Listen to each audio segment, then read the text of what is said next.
Welcome back from ناظرین، اس وقت آسما جہانگیر صاحب یہاں پر موجود ہیں، احمد اویس صاحب بھی موجود ہے اور بات ہو رہی تھی اس وقت جو انتخابات ہونے والے ہیں 27 اکتوبر کو سپریم کورٹ بار ایسوسی ایشن کی صدارت کا عہدہ کس کو ملے گا؟ آسما جہانگیر جیتیں گے یا احمد اویس؟ فیصلہ تو وکیلوں نے کرنا اور کیس آپ دونوں کا وکیلوں کے سامنے ہی جا رہا ہے. پوری سن لیجیے ابھی جی جو چل رہی تھی. میں یہ کہہ رہا ہوں کہ یہ انہوں نے اتنی ارریسپانسبل سٹیٹمنٹ اس وقت دی ہے فائدہ اٹھانے والی، اور یہ کہ ججز کی اپوائنٹمنٹ میں ان لوگوں کو شامل کرنا، یعنی ہمارا یہ فائدہ ہے صحیح کہ ججز کی اپوائنٹمنٹ میں ہم جو ہیں وہ بیچ میں شامل ہوتے ہیں.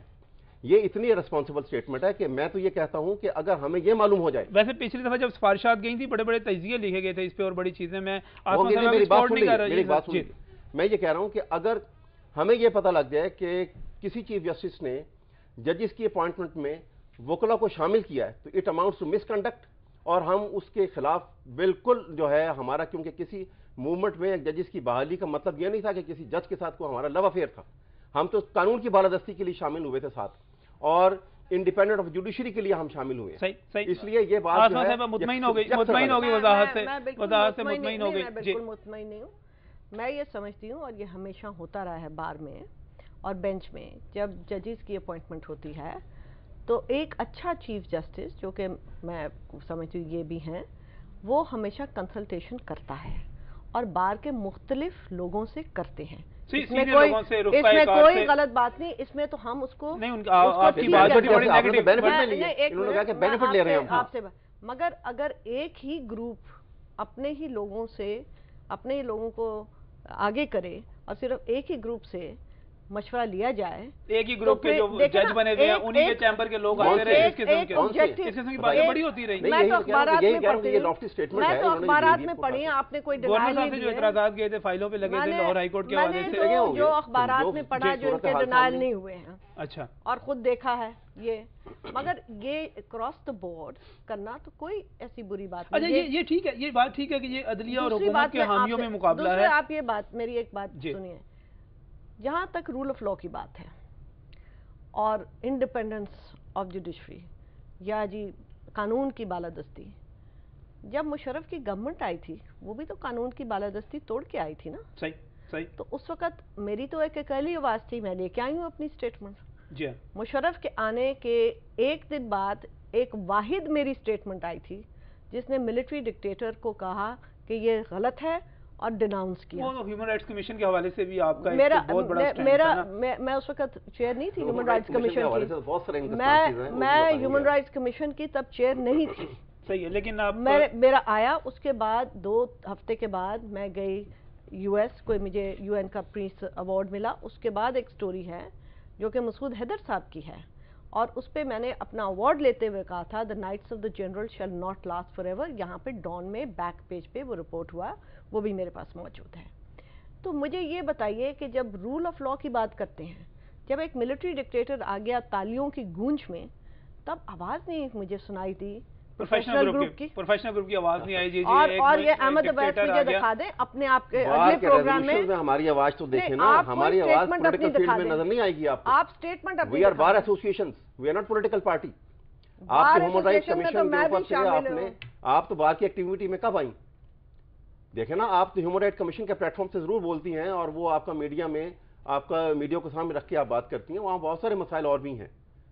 آپ کو ہیومن رائٹ کمیشن کے حوالے سے اگر بات کریں، مسائل میرے سے نہیں میں نہیں کہہ رہا. دیکھیے ہیومن رائٹ کمیشن کے حوالے سے اگر بات کرتی ہیں تو دیکھیے نا، آپ نے مختارہ مائی کے اوپر تو آپ کو پرابلم بھی ہوئی. وہاں پہ جو ہے حدود کی آرڈیننس، حدود لا کے اوپر بھی کرٹیسائز کیا آپ نے، اور پورا کرٹیسائز کیا، پوری دنیا میں اس کو شور ہنگامہ ہو گیا اس کے اوپر.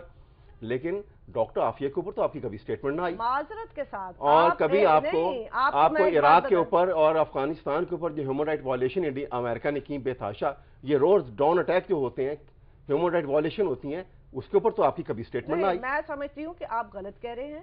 پٹیشن نمبر 5 2007 سپریم کورٹ میں جو داخل ہوئی تھی، جب ڈاکٹر عافیہ کو یہاں سے اٹھایا گیا تھا، وہ ہیومن رائٹس کمیشن کی تھی. جب احمد اویس کو یہ بھی نہیں پتا تھا کہ ڈاکٹر عافیہ صدیقی کون ہے. تو اب جب پاپولسٹ موومنٹ شروع ہوئی ہے تو پھر اس میں آگے یہ مجھے لا دے. جب وہ یہاں 2003 میں وہ اٹھائی گئیں، 2003 سے لے کے اب تک، اب انہوں نے شور مچایا